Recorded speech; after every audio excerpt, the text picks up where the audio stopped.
Hi,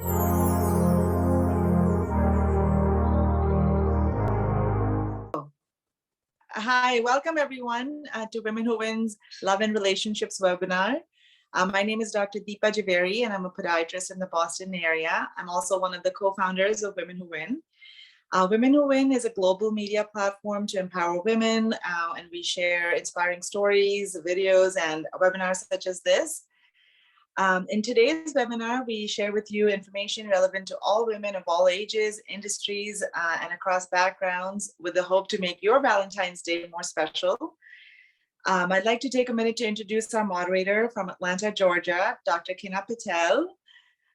Kina is a board-certified foot and ankle physician who is also a foster dog mom, loves traveling, writing, volunteering, and spending time with her family and friends. Kina, thank you so much for moderating this panel, and I'll let you take it over from here. Yeah, of course. Hi, everyone. How is everybody doing today? Happy Saturday. Thank you so much for joining us today. I wanted to start off by introducing our two guest speakers. One of them is Lana Bastianuti. She is a certified life coach, speaker, and author. She actually co-authored Women in Confidence and The Truth About the Lies We Tell Ourselves. She's also the co-creator of two online programs, Confidence in a Box and The Confident Coach. Lana holds a bachelor's degree in psychology and a master's degree in industrial relations, as well as numerous life coaching accreditations. Our other guest speaker that we have today is Shalini Singh. She is the founder of the And We Met app for single urban Indians aged 25 and over looking to find a life partner. Can you guys believe she is the only woman in India who has made an app? I mean, that's just incredible. Prior to And We Met, she spent close to 2 decades in the media and communication industry where she ran her own PR agency. Her career actually started as a kindergarten teacher, which I think is really awesome. So I'm going to start off with some questions for both of you. What inspired your interest in the love and relationship space? Lana, I'll let you go first. Well, hi. I'm so happy to be here with everybody, and to just jump right in. The reason I was attracted to sort of the love and relationship genre as a life coach, I mean, it's one aspect, but everything is relationship. We are related in some kind of relationship to time, to people, to business, to ourselves, to our children, whatever. So it all revolves around relationship. And then, of course, love. Well, what can you say about love? We all realize near the end of our lives that really love was all that mattered. Love was the thing that enlivened us, that had us do anything in life or not do something in life. So it is the pinnacle that sort of grounds us in this life. And coming from a background where my parents were divorced, I was very interested in what makes a healthy relationship. What is there about that my parents were missing? So that's what attracted me. And what about So for me, what I say is love's a feeling, an emotion that brings in a lot of warmth in a correct partnership. My interest in this space came about from my personal journey and also disagreeing the way long-term love was being found online. So till date, the dating apps are centered around the way you look and your physical attributes. A sustained long-term relationship, as we all know, is about shared values, shared beliefs. And I didn't see any current service provider having discussions around values and like-mindedness. And thus, And We Met was born. Yeah, you're totally right. I mean, I am a victim of dating apps, so I totally know exactly what you're talking about. Lana, what is your advice to women on building a healthy relationship? Well, it's interesting. Like most people, typically what we hear is, oh, there's trust and there's respect and compatibility and affinity and goodwill and all of those amazing things that are crucial values. They're crucial for a relationship and building a healthy relationship. But what I would say is I back it up a bit. And I'd say in order to have the foundation for a healthy relationship, you first have to have a healthy relationship with yourself. And what that looks like is understanding Do you understand what your true nature is?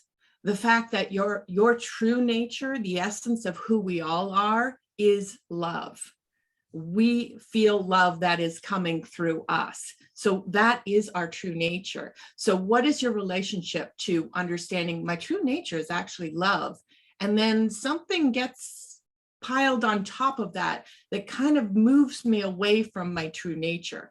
So that's one aspect. The second aspect is, do you understand the role of thought in life, in how you see the world? And essentially, as people, we're always feeling our thinking. We go around in our lives and we're just feeling what we're thinking about. And everybody, that's why, two people can see the same thing and have two different feelings about it, because they're having different thoughts about those things. So do you understand that your perception of the world is coming through you, through your thinking? And which takes us to the third foundational piece, which is your experience. Your experience of life is coming through your senses, coming through your thought, and it's an internal experience. It's not the world giving you that experience. You're experiencing it from the inside out. And most people, our society, everybody seems to have this orientation that it's outside in, that things out there can make you feel a certain way. And really, it's from the inside, you're feeling it and you're experiencing it as such. So in order to have a healthy relationship, you have to have an understanding, an awareness, a curiosity about these foundational pieces. Do I know my nature? Do I understand the role of thought? Do I understand where my experience is actually coming from? And from that, the byproducts of understanding all that is affinity, presence, wisdom, confidence, creativity, calmness, well-being. All of those are byproducts of understanding who you really are and where your experience is coming from. Yeah, I love that you said that. I mean, one of the key things that I feel like I always hear is that you need to be able to love yourself before you can love somebody else, So exactly what you're saying, I mean, that hits home really hard. Shalini, with your background in the dating technology space, what is your advice for women on choosing the right dating app or matchmaking platform for them? So before I share tips on how to choose the right platform, I'd like to highly recommend that women be financially independent or constructively occupied before entering a long-term relationship. And I would also like to mention and request the women to take minimum 3 weeks of physical interactions with the possible partner before they try to or decide to invest emotionally. I would say, please get to know your possible partner as a person, a friend, before you start dreaming of your life together. Now, coming to choosing a dating app, you need to know what you're looking for. Is it something long-term or casual? I would touch upon dating apps for long-term. And for this, please research on dating apps that have subscribers looking for a long-term relationship. Once this is done, I would suggest to signing up only on 2 apps at a given time. Don't download more. Don't sign up on more. I would just say, if you do it on 1, that would be fantastic. But if you want choices, then 2. And actually invest in searching versus being found. Because I think it's very important. And the women think that, okay, they would be found. But it's important that you search and you look for what you're looking for. Just look at something like, when you wish to get a dream job, right? You research and you apply for the position versus being found. So do the same for dating as well.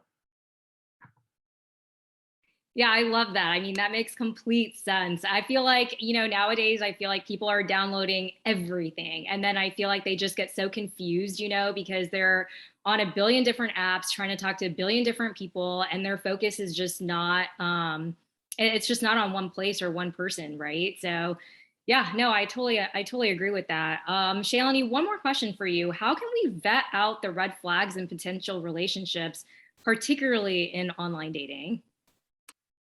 Okay, so I would share the red flags, but before I do, and for being repetitive, I would again request everyone to know the possible match as a friend before you emotionally invest in a relationship. And this is possible if you're not in a hurry to be in a relationship.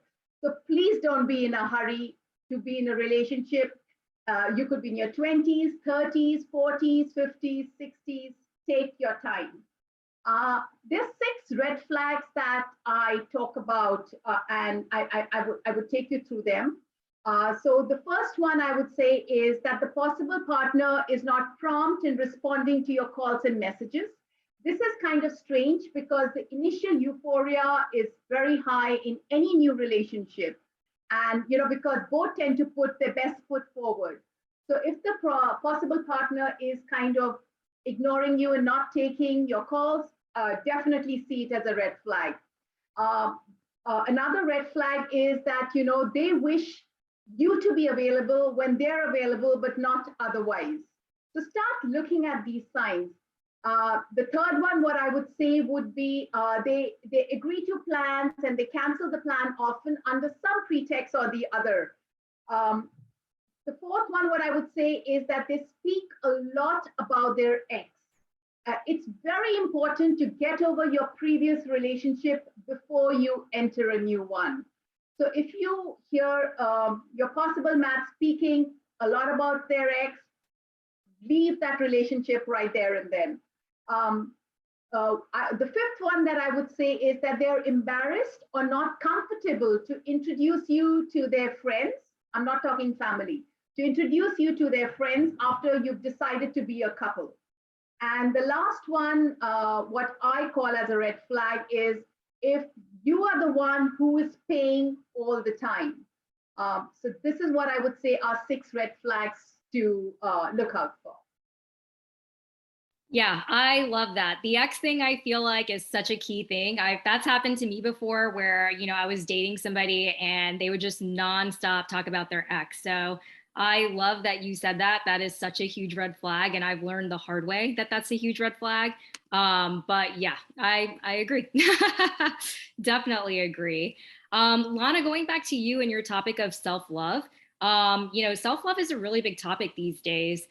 Bringing in your perspective as a life coach, how do you define self-love and how do people better practice self-love and confidence in their own romantic lives? So it is interesting. There is a lot of talk about self-love and we have to take action in order to have self-love. And I see it a little bit differently. And it kind of points to what I said in the beginning about our true nature. So if our true nature is love, we already have self-love. There's nothing we need to do to have it, which begs the question, then why don't we feel it? Like what is going on? I don't feel like I love myself. And yet, if you look at little babies, I've yet to see a baby who does not think that they are absolutely delicious, that they hang the moon, that they are absolutely in love with themselves. They're in love with their toes and their fingers and life itself. They just emanate love when they're not soiled or tired or hungry. They're just in life. And that is the nature that we come into. And then we have conditioned thinking that gets on top of that. So that conditioned thinking is belief systems, what other people are telling us. And the thing about, which brings up the thoughts, right? We're always experiencing our thinking. The thing with thoughts and why we don't have this self-love is a lot of people are talking to themselves and hearing the narrator in our minds. And we all have one. And I use this little brain as a prop, for my clients. It's like, it's always narrating at us. And what you'll notice is if that languaging is very negative towards yourself, those kinds of thoughts repeatedly are like a spell and you start to believe. So a belief is just a thought you go over and over again with certainty, as if it's absolute truth. So when we talk about self-love, we all have it. We all have it. The thing between feeling that self-love and what we are experiencing day to day is conditioned thinking. It's our patterns of thinking, our habitual ways of seeing ourselves, our lack of compassion for ourselves. We're all human, right? We all are going to have these random thoughts about ourselves or really harsh thoughts about ourselves. And we're really brutal with ourselves in our judgments. And yet, if we were to put those same circumstances that we experienced, that we said, oh, you know, there's something wrong with me, I'm not lovable. If we were to put that on a little kid that we loved, we would say, of course you are. Like, that's just something that happened. That's not who you are. You are lovable. That's baked in. Default setting. Nothing can take away that. Yet we don't have that same compassion for ourselves. And compassion really is medicine. It is that balm that soothes our soul, that returns us back to who we really are. So what I would say in terms of self-love is get curious about, wow, actually, yeah, when I was little, I had that self-love. And then thinking came in and I started believing a lot of thoughts that maybe weren't so kind to myself.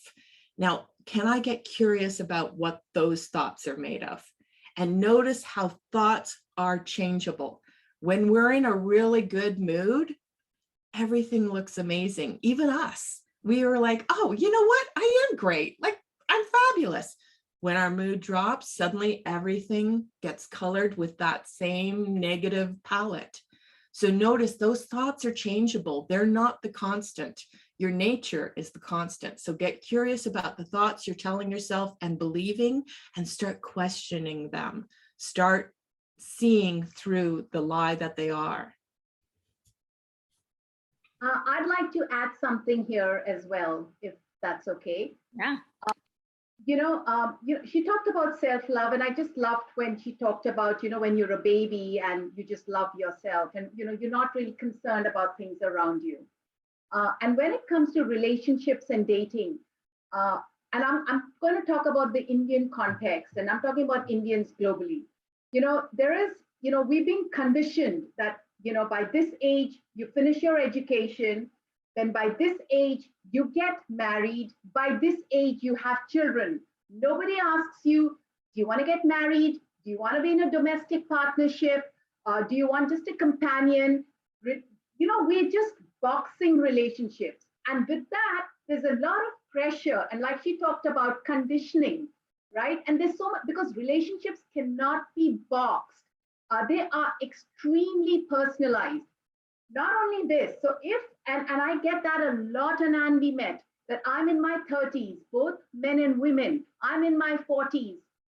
Can I sign up? And I'm like, why not? Because, it's like when you are 29, that's your parents would help, find a companion. And after that, they say, you're on your own. Why?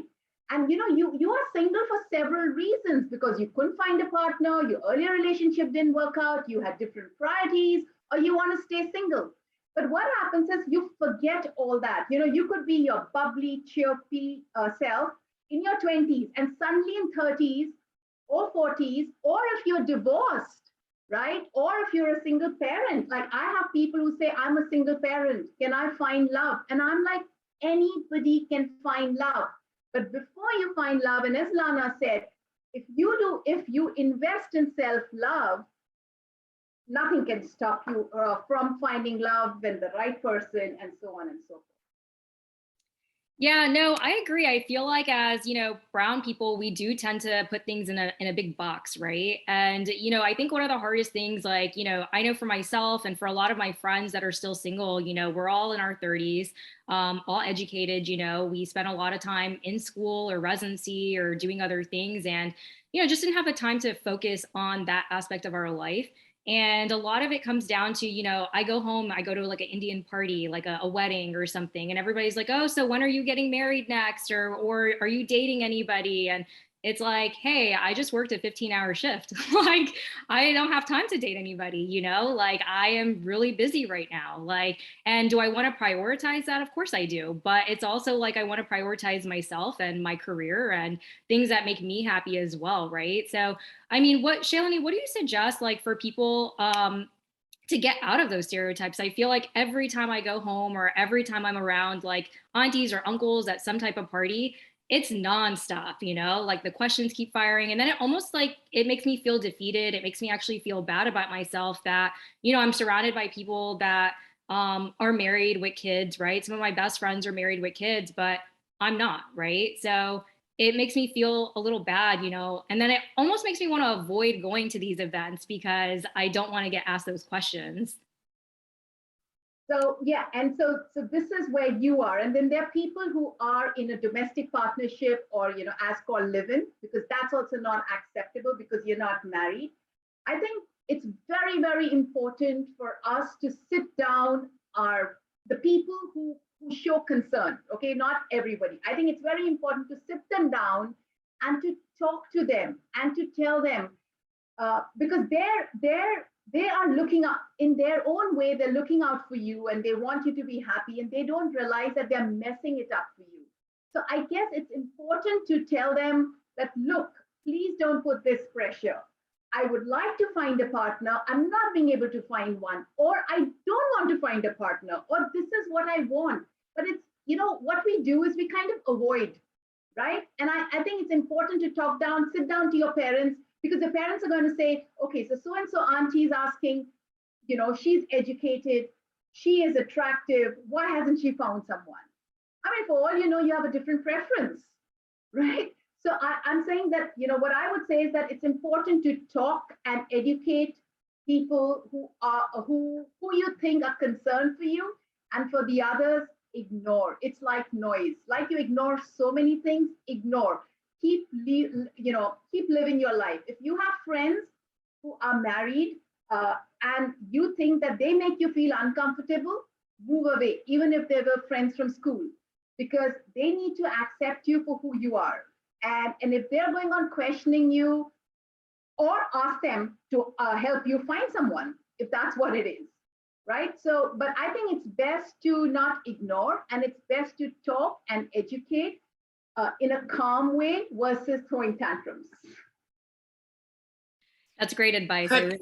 Yeah, could I add something to that? Because that can lead to sometimes volatile conversations, when you're butting up against tradition, or no, this is the way it has to be.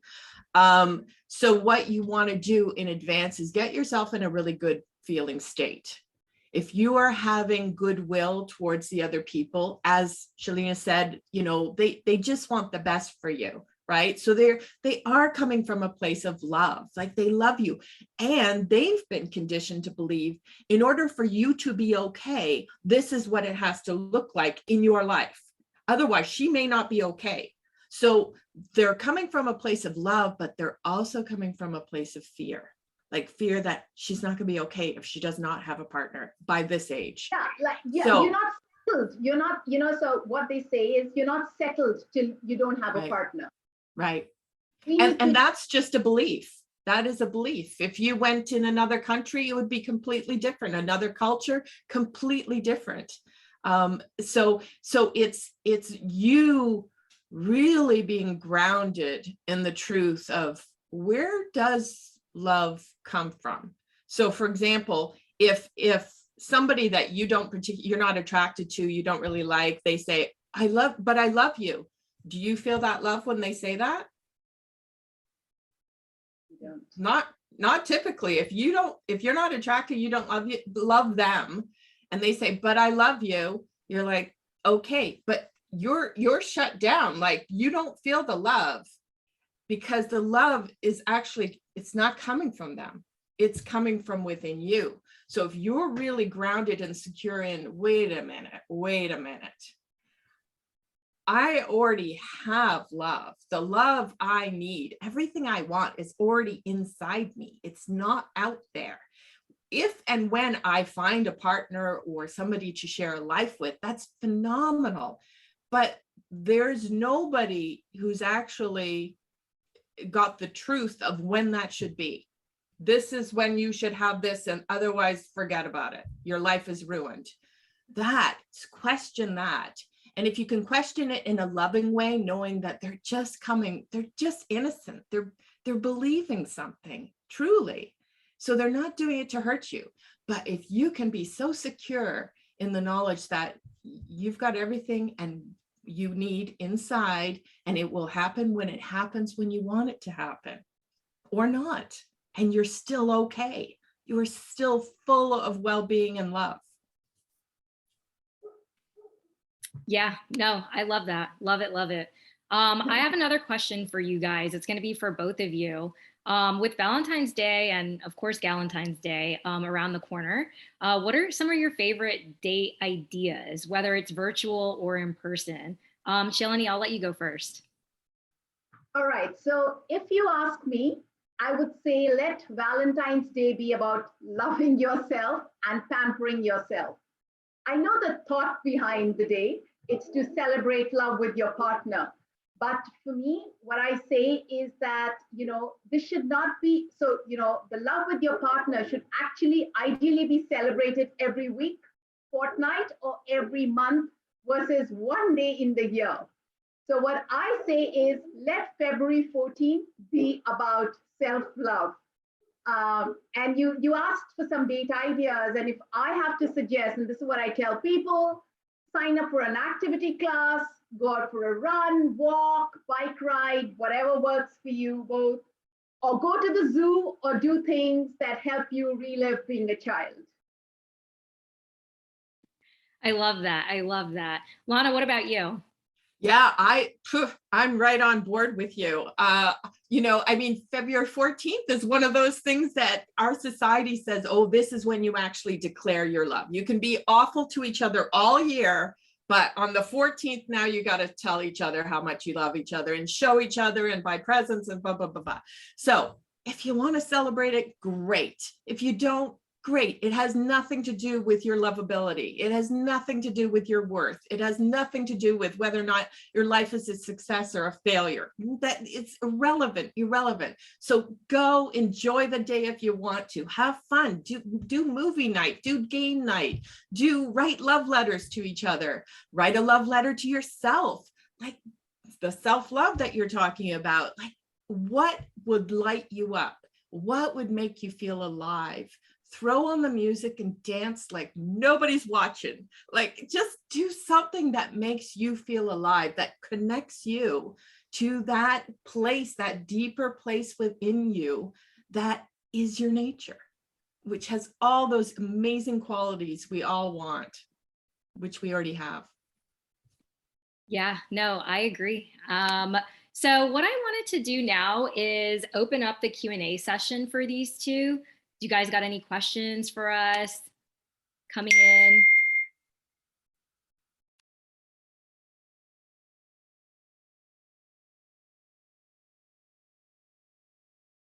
I just unmuted everyone, so anyone can unmute themselves or post questions in the chat.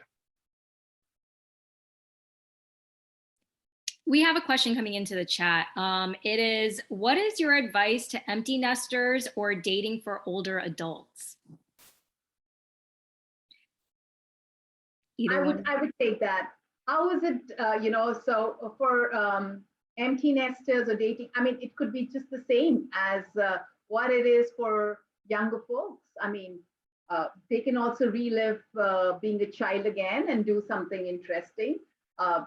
It's not different from, what I just said is you could still go out for a walk, a run, do the same thing, take up an activity class, sign up for a dance class, things like that. So it's just the same. I would just add that the most natural thing for human beings is to connect. We are social beings. We naturally know how to connect to each other. We have an affinity towards that.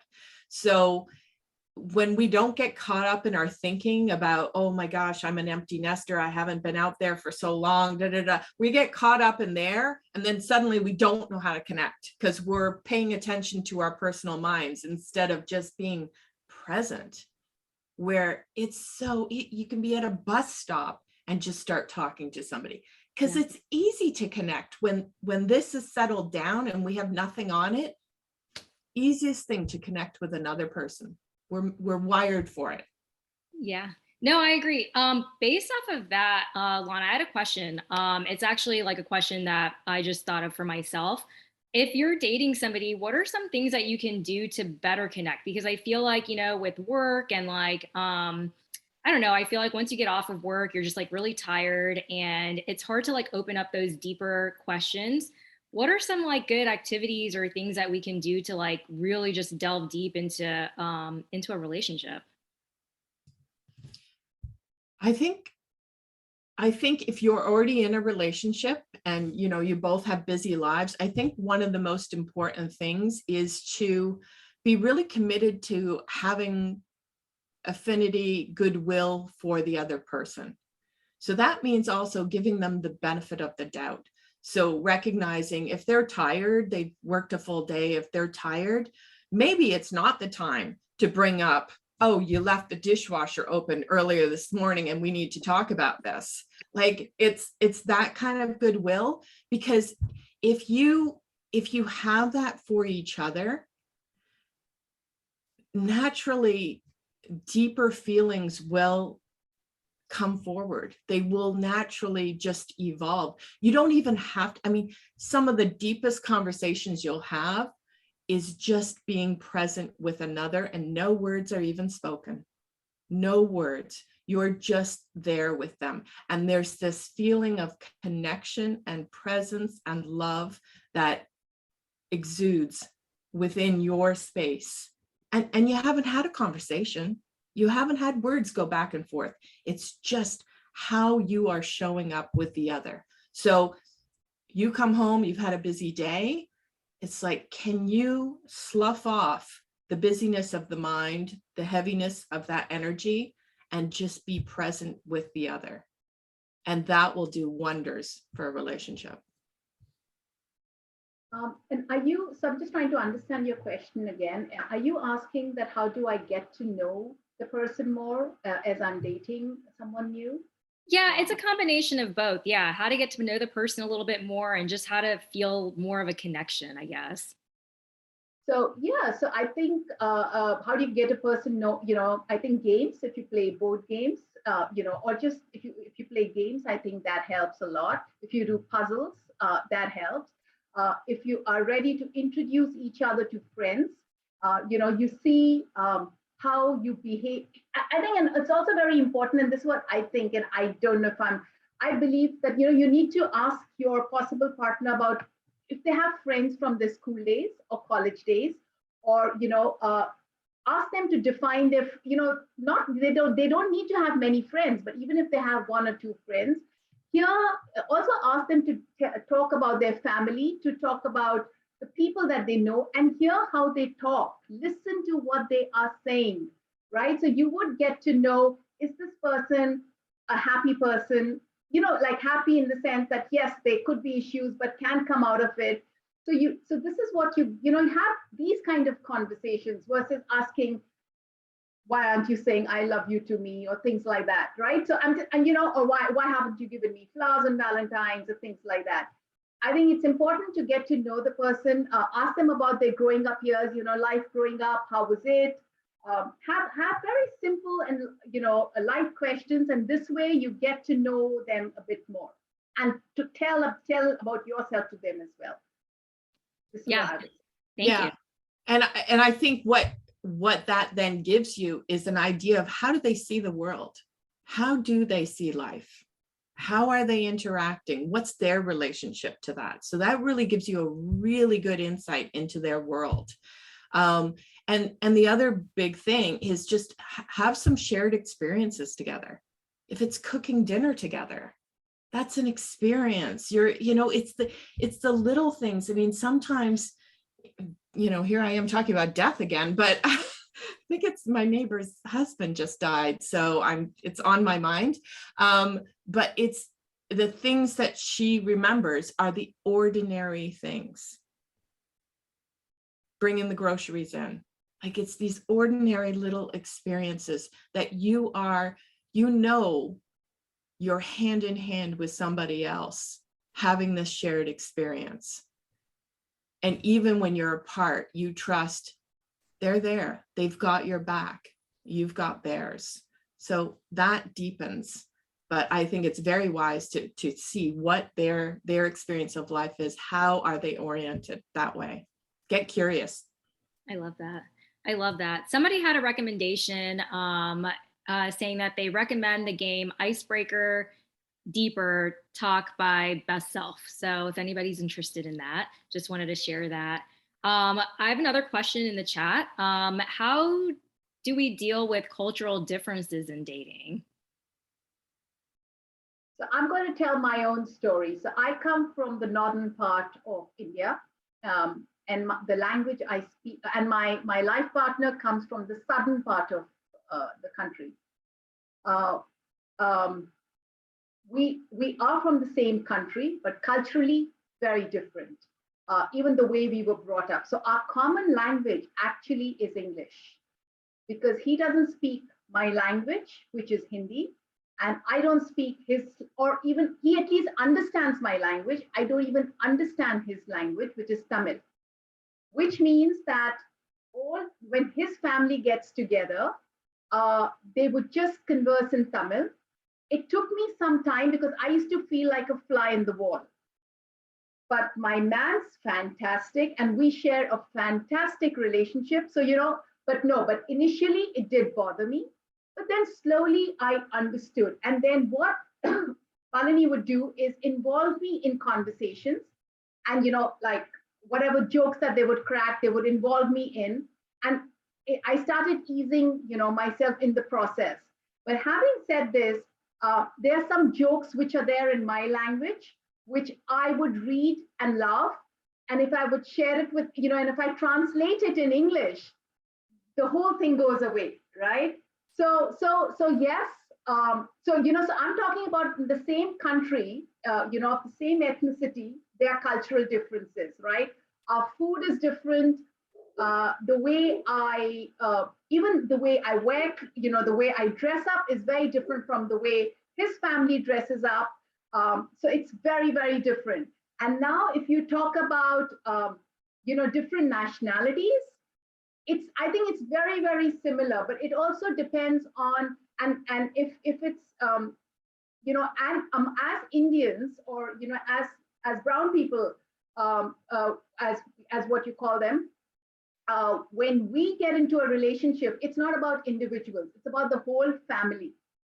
So it's important that if you're in a different nationality, you need to prepare them that it would just not be about you and me, because that's how it is done in the Western society, right? And it's not like that amongst the Indian ethnicity. So you need to prepare that person that there will be people who would be feeding you and feeding you and feeding you. No, there is no meaning of no. You need to prepare them that yes, we dress up, and we have to dress up for occasions. You can't just go in your cargos if it's a man who's there or from another ethnicity. I guess you need to just explain them things. And if you really ask me, it's fantastic, the two cultures, because when Panni's mom's upset with me, she speaks in Tamil, right? And I know that she's upset with me and she's frowning. So I just go hug her and I say, Amma, it's all right, I'm sorry. And I have no clue what she's saying. Whilst when my mom gets upset with me and she's telling me off, I can hear everything and I understand and I comprehend and I give it back to her. So, so there are pros and cons, but I kind of like this because I have learned so much about his culture and the way they live and things like that. And similarly, he's been introduced to my culture. That's how I think one should be open. You're looking for a life partner. I think you should really be open to seeing who do you get along with versus looking at these other aspects. And again, here, if it, you need to sit down, you need to get your parents to sit down, your family to sit down. If you like someone who's of a different religion or a different culture, and make them sit down and explain to them, you are happy. Actually, end of the day, that's what they want. So that's my answer. And I'll just add 2 cents in there. what you just described, Shalina, is beautiful, like zooming in to like, oh, you know, the content of our culture is a little different from the content of your culture. And so we get curious, we get fascinated, we're open, we're accepting, you know, and that's zoomed in. And my 2 cents is, let's zoom out as well. And let's look at us as human beings. We all experience life the same way. We're all thinking and feeling, and we all want to feel love. We want to feel belonging. We want to feel accepted. So when you zoom out and you realize, oh, we're all kind of the same. We experience life the same way. We experience our thinking. We feel that. And from that feeling state, we go out in the world. So there's both there. When you recognize that, oh, you know what? Yeah, there's some content differences here that I'll have to juggle. I'll have to, you know, consider. But at the end of the day, we're all the same. I love that. Yeah, that's true. That is very true. I mean, we're all just human beings, right? So we have another question in the chat. It is for tips for women coming out of a relationship, or any advice on how to exit a relationship pleasantly. Exiting a relationship pleasantly is very, very tough. And it impacts both people. See, it's a failure, okay? And nobody enjoys failure. So I think you can be amicable, right? And it depends on your personality, right? So you can make, I think it'll be more amicable. There's nothing pleasant about exiting. It's your emotional investment. But your second part of your question was for women coming out of a relationship. Right? For women coming out of a relationship, or even men, if I may say so, please do not jump into another relationship immediately. Heal yourself, feel good about yourself before you start looking out for another partner.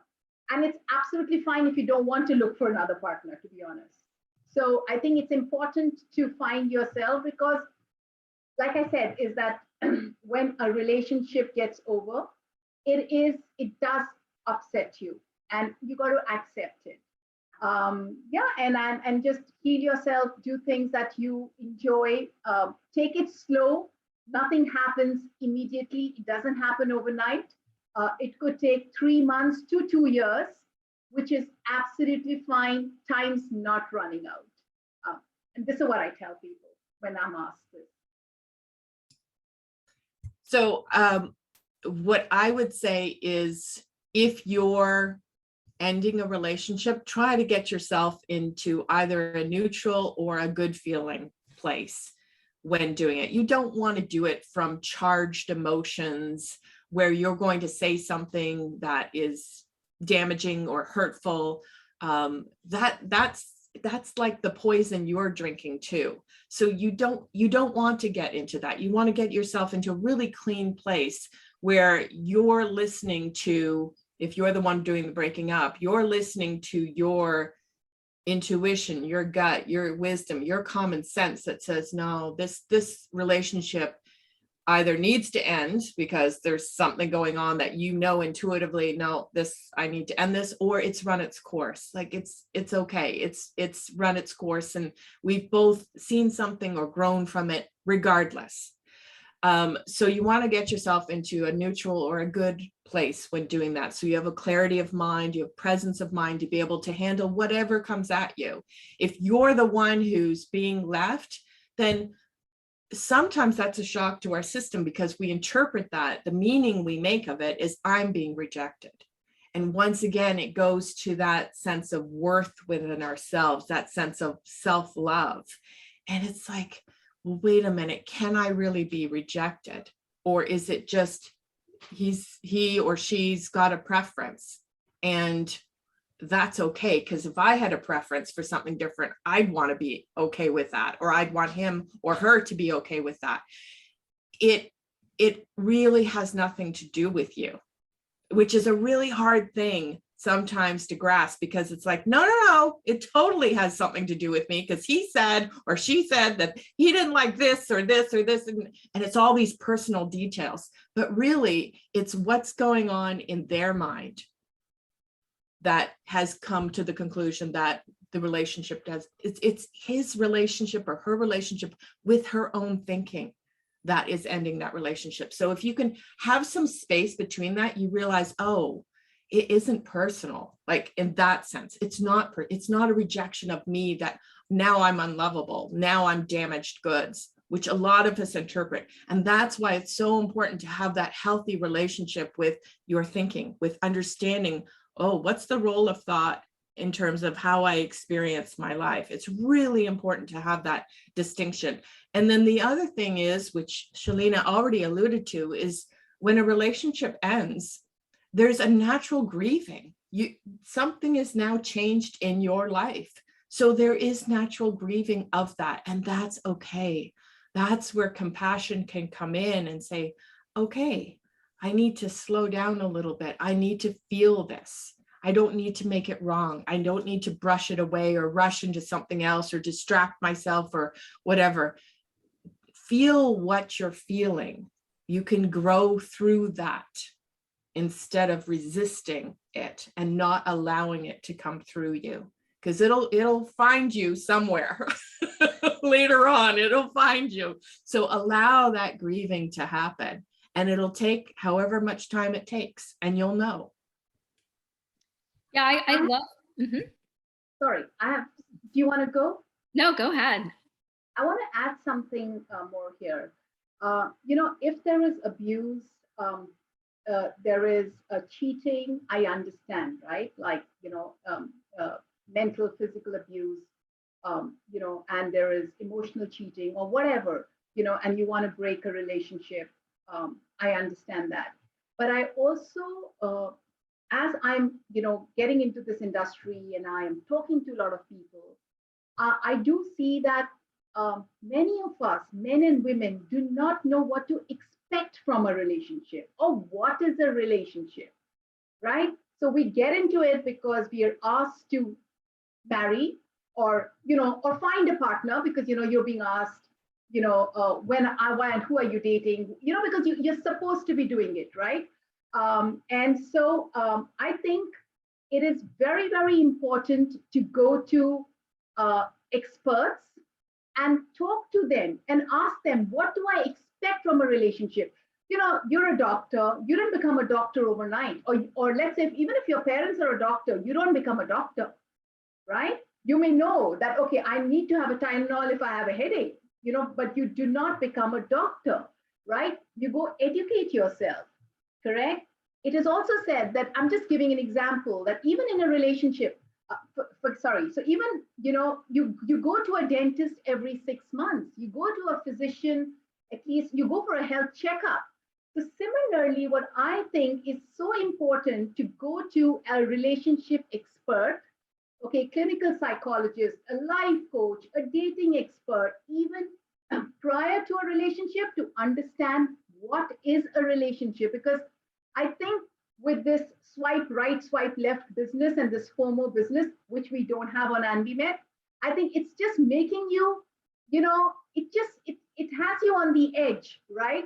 That, and walking out is the easiest thing to do. So what I would recommend is that if two of you come together and things go south and they go sour, it happens in a relationship. Please do not go to your parents or your friends who are emotionally connected to you. Go to people like Lana or go to other experts, talk to them, because you feel it's the other person, but it could be you. And if you care for the partner enough, things might change, and it's absolutely fine. So break up, yes, if nothing is working out, and there's no harm in breaking up, no harm at all. It's important for you to be happy. And that's what we've been talking about today, right? But I do think that it's important to take help before breaking up, is what I always suggest. Because breakup's good, you'll come on to AnviMed. I have no problem. But no, on a very serious note, this is what I absolutely tell people this. Yeah. I love that. Yeah, I mean, breakups are good because you can join your app, right? But yeah, no, I mean, I agree with what both of you said, making sure you're not emotionally charged when you're actually going through a breakup or about to break up with somebody is, I think, really key. I mean, I feel like when emotions come into play and we're heated about a certain topic and then we end up breaking up with somebody, it just turns into a big mess. You end up hating your partner. You say really hurtful things, and then it just kind of leaves like a lifelong impression on them, right? So I love that you guys pointed that out. I'm looking to see if we have any more questions in the chat, but I don't see any. So I just wanted to close up and say thank you everybody so much for joining our show. I'd actually love it if you guys like and subscribe to our YouTube channel by hitting the like icon. Also check out our website, womenwhowin100.com, and join us on our Facebook, Instagram, and LinkedIn groups. It's Women Who Win, #Dreamcatchers. We look forward to seeing you all again. Again, thank you so much for spending your Saturday mornings with us.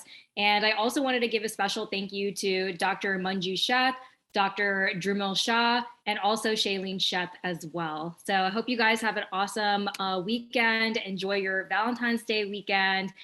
Focus on that self-love, and we look forward to seeing you all again soon.